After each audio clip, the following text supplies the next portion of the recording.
जो बच्चियां हैं जो सैदपुर गांव से हैं, इनकी कुछ समस्याएं थी। इन्होंने कहा कि हमें लाइट जो है गांव में प्रॉपर नहीं दी जाती है, जिसकी वजह से हम रात में नहीं पढ़ पाते हैं।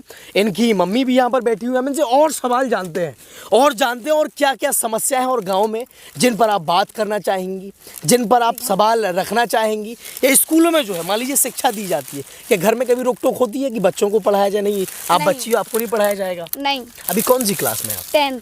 10th में। भविष्य में क्या करने के रहा था? कुछ सपने हो, कुछ ख्वाब हो आपके? वो तो फिर आगे जाके ही मालूम पड़ेगा। फिर भी कुछ सोचा हो आपने? किसी को देखते हो पर्दे पे बड़े बड़े साइंटिस्ट लड़कियां बनती हैं, बड़ी बड़ी पायलट बनती हैं। हाँ। तो क्या क्या सपना है आपको? कुछ सोचा हो? पहले दर्शकों को अपना नाम बताइए, गांव बताइए, कक्षा बताइए। मेरा नाम कमल है, मैं कक्षा 10 में पढ़ती हूँ। स्कूल का नाम GGIC इंटर कॉलेज है और गांव सैदपुर है। और मैं यहाँ अपने गांव से साइकिल से जाती हूँ। यहाँ से 5 किलोमीटर पड़ता है मेरा गांव रात से। और मैं 2 कोचिंग भी पढ़ती हूँ और बस कुछ नहीं। किसी प्रकार की समस्या और आती हो? मान लो कोचिंग पढ़ती हो आप, कुछ भी समस्या आ रही हो, जैसे मैंने पूछा सपने जो हो कुछ? हाँ हाँ, वो सपने तो हैं लेकिन खुल के जिक्र करो। देखो, सपने जब हम देखते हैं तभी पूरे कर पाते हैं, तो आप उनका जिक्र कर सकते हैं अगर कुछ सोचा हो मन में कि हाँ ये करना है, ये नहीं करना है। जब हम अच्छे से पढ़ेंगे तभी तो हमारे सपने पूरे होंगे। बिल्कुल। और हमें आगे चल के अच्छी सी पढ़ाई भी करनी चाहिए, फिर हमारे सपने पूरे होंगे और हम आगे चल के धर्मेंद्र भाई साहब के जैसे ही बनना चाहते हैं। अच्छा, आपका कहना है कि आप भी आर्मी में जाना चाहती हैं। सबसे पहले तालियां हो इनके लिए, ये भी आर्मी में जाना चाहती है। अब मैं आपसे भी कुछ सवाल लेता हूँ। जैसा कि आपने ये मुद्दा उठाया था कि लाइट नहीं आती है, तेल भी बंद कर दिया है, तो आप भी पहले तो अपने सपनों के बारे में बताइए। क्या सपने देखे हैं? कौन सी कक्षा में हैं आप? मैं बैचलर डिग्री में हूँ, BA सेकेंड ईयर है इस साल मेरा।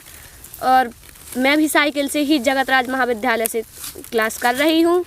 लेकिन अभी एक फॉर्म निकला था महिला भर्ती का आर्मी में, वो मैंने डाला था लेकिन उसका कुछ हुआ नहीं, आया नहीं है। मैंने दौड़ भी की थी और दौड़ भी मेरी पूरी थी, हाइट भी पूरी है। लेकिन अगर आगे भी कोई ऐसे फॉर्म निकलते हैं तो मैं वो भी डालूंगी। नहीं, बढ़िया, आप ऐसे ही प्रयासरत रहिए। साथ में और पूछूंगा मैं, मान लीजिए अपने यहाँ गिनी चुनी फील्ड होती हैं जिनकी या तो जानकारी कम होती है कि हाँ हमें आर्मी में जाना है, हमें डॉक्टरी में जाना है, हमें इंजीनियर बनना है, तो आपको ये भी लगता है कि हमारे कॉलेजेस में और सुधार होना चाहिए? या कुछ सुविधाएं आपको लगी हो कि स्कूल में जैसे लाइब्रेरी, आपके विद्यालय में लाइब्रेरी है? लाइब्रेरी उसका इस्तेमाल करते हैं, पढ़ते हैं आप? करते हैं। जो सब्जेक्ट मेरे हैं, मुझे जौन सी बुक चाहिए होती है हम वहाँ से ले लेते हैं। अब एक चीज़ और, मैं जो बच्चियाँ हैं आपके जैसी बच्ची हो, जिनके पेरेंट्स हो सकता है उन्हें ना पढ़ा रहे हो, तो उनके माता पिता को क्या संदेश देंगे आप?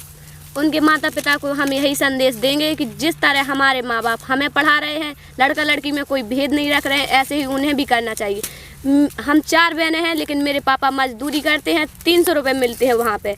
और मेरे पापा हम 4 बहनों को और एक छोटा भाई है उन्हें पढ़ा रहे हैं और रात से ही पढ़ा रहे हैं और सबको कोचिंग करवा रहे हैं। और कोचिंग के साथ साथ और जो खर्च भी होते हैं वो भी उठाते हैं और उन्हें अच्छी पढ़ाई पढ़ाते हैं। मेरी बड़ी बहन हेमंत कुमारी है, वो इस समय BHSC कर रही है BNB ब्रह्मानंद महाविद्यालय से।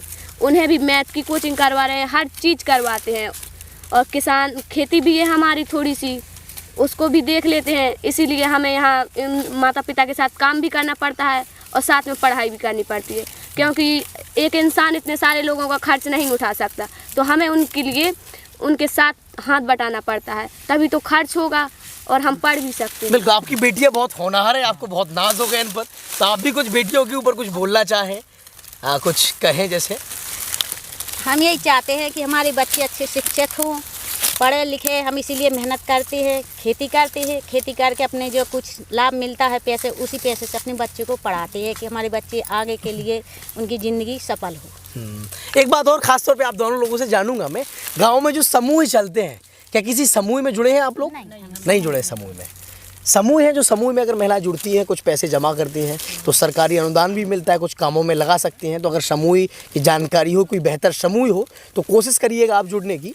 साथ ही साथ जो अभी खेती किसानी से संबंधित सरकार ने जो कानून बनाए हैं उसके बारे में कुछ जानकारी हो आपको? जानकारी नहीं है। क्या कहेंगे, क्या दिक्कतें आती है खेती किसानी में? क्या आपको लगे कि हाँ सरकार ये कर दे तो समझ लो समस्याएं खत्म? आप भी कुछ अगर आपको लगता हो? हम तो सरकार से ये चाहते हैं कि हमारी कच्चे मकान है तो हमें आवास भी दे। हम बच्चों को पढ़ाते हैं तो पैसे नहीं हमारे बच पाते हैं, तो हम सरकार से यही निवेदन करते कि हमारे घर मकान तो बना दी, आवास। बिल्कुल, अधिकारी इनकी बातों पर गौर करें। जनरली गांव में कई बार मैं रिपीट कर चुका हूँ, फिर से रिपीट करता हूँ कि जिनके 2-2 खंडे महल बने होते हैं, मकान बने होते हैं, उनका तो आवास आ जाता है, लेकिन जिनको वास्तव में ज़रूरत होती है उनका मकान आवंटित नहीं होता है, उनको आवास नहीं दिया जाता है। तो जहाँ तक मेरी आवाज़ पहुँचे, उन अधिकारियों को इस बात पर गौर करना होगा, सर्वे करना होगा, गांव में वास्तव में जाके देखना होगा कि किसको ज़रूरत है मकान की और किसको वास्तव में मकान दिया जाना चाहिए। आवास के लिए इनका हक भी बनता है, इनको आवास देना भी चाहिए। ये हाँ, ये हमारे जो है पड़ोसी हैं हमारे में, अब हमारे जो चाचा जी लगते हैं वो दिन रात मेहनत करते हैं। तो अब बेलदारी में कितना रुपये होगा? 300 रुपये, 50,000 300 रुपये। आपने सुना कि 4 बहनें हैं, एक भाई भी है, उनका पढ़ाई का खर्च, फैमिली खर्च, अब एक बंदा कहाँ तक करेगा? उसी कारण यहाँ पर ये हाथ बटाती हैं हमारी चाची जी हैं, जो अपना दिन रात मेहनत करते हैं, ये पढ़ाने शिक्षा, कि हमारे बच्चे शिक्षित हो जाएं, कि जो हम आज कर रहे हैं हमारे वो बच्चे कल ना करें। सलाम है आपके जज्बे को, मैं सलाम करता हूँ, अपने बच्चों अच्छे से पढ़ा रहे हैं। साथ में आपसे एक और ये सीरियस टॉपिक है, अच्छे से बात रखिएगा। जनरली क्या होता है, मान लीजिए अगर बच्चे स्कूल जाती हैं, ट्यूशन जाती हैं, कभी कुछ लड़के होते हैं जो वैसी प्रवृत्ति के होते हैं, कमेंट करते हैं, टिप्पणी करते हैं, उन पर उन्हें करारा जवाब क्या कहेंगी उन लड़कों को आप, या अपने जैसी कुछ अपनी सहपाठियों को क्या संदेश देंगी आप कि वो मजबूत रहें, और क्या कहना चाहेंगे इस मीडिया के माध्यम से आप? जैसे कि हम अकेले जाते हैं पढ़ने यहाँ से रात तक, तो हमारी कोचिंग का टाइम भी अलग अलग होता है। जैसे मेरी छोटी बहन है, ये 6:30 बजे घर आती है, तो आती है, अब रास्ते में हम तो रहते नहीं साथ में, पर हमारे साथ कोई भी बाई चांस लड़का बदतमीजी करे तो पहले तो हमें उससे प्यार से बात करनी चाहिए, कि मतलब भैया कह के कहो या कुछ भी, कि आपके भी घर में छोटी बहन है, भाई बहन होंगे, तो क्या उनके साथ भी आप यही करेंगे जो हम लोगों के साथ करेंगे? अगर इतने से नहीं मानते तो फिर उन्हें अपने तरीके से ही जवाब देना चाहिए, कमज़ोर नहीं रहना चाहिए। हमारा भी हक है, हमारे माँ बाप हर जगह तो हमारे साथ जाएंगे नहीं, बढ़िया, जहाँ जाएंगे हम खुद जाएंगे, नॉर्मल सी बात है। अगर हम पढ़ने जाते हैं, जैसे जगतराज यहाँ से लगभग 8 किलोमीटर पड़ता है, मैं वहाँ अकेली ही जाती हूँ, सुनसान रोड भी है, लेकिन मैं जब भी जाती हूँ परमानेंटली जाती हूँ, कभी कभी हफ्ते में भी जाती हूँ, तो क्या मैं अपने माँ बाप को साथ में लेके जाऊँगी? नहीं जाऊँगी, क्योंकि घर में एक ही लोग है, वो काम करेगा या अपनी बच्चियों के साथ रहेगा। सलाम है, हमारे बुंदेलखंड में प्रतिभाओं की कमी नहीं है, और मुझे पूरी आशा है कि भविष्य में अपने गांव का ही नहीं बल्कि ये पूरे बुंदेलखंड का नाम रोशन करेंगी। और कुछ कहना चाहें आप? बस यही कहना चाहूँगी कि जैसे आज हम अपनी आत्मविश्वास पर जा रहे हैं, अपने माँ बाप का भरोसा लेके जाते हैं, आगे की मेरी बहनें भी वैसे ही जाएं। हमें अपने भरोसे पर, अपने आत्मविश्वास पर कायम रहना चाहिए, कभी किसी से डरना नहीं चाहिए। अगर वो कुछ कह सकते हैं तो हम भी तो कह सकते हैं। अगर वो लड़के लड़कियां हैं, वो बदतमीजी करते हैं, तो हम भी तो एक इंसान हैं, हम भी कुछ जवाब दे सकते हैं उन्हें। डरना कभी नहीं चाहिए किसी से, इंसान वो है, हम है। देश में कानून सबके लिए एक होता है, कभी किसी को मतभेद नहीं रखना चाहिए। बिल्कुल, इनसे बात करके बहुत अच्छा लगा मुझे। सैदपुर से इनका हाल ही में आर्मी में चयन हुआ है, 2 फरवरी को ये जाने वाले हैं, ज्वाइन करने वाले आर्मी को, और इन्होंने कुछ पंक्तियाँ लिखी हैं, तो इनकी हार्दिक इच्छा है कि ये पंक्तियाँ आपके सामने रखें। ठीक है धर्म, स्वागत है आपका।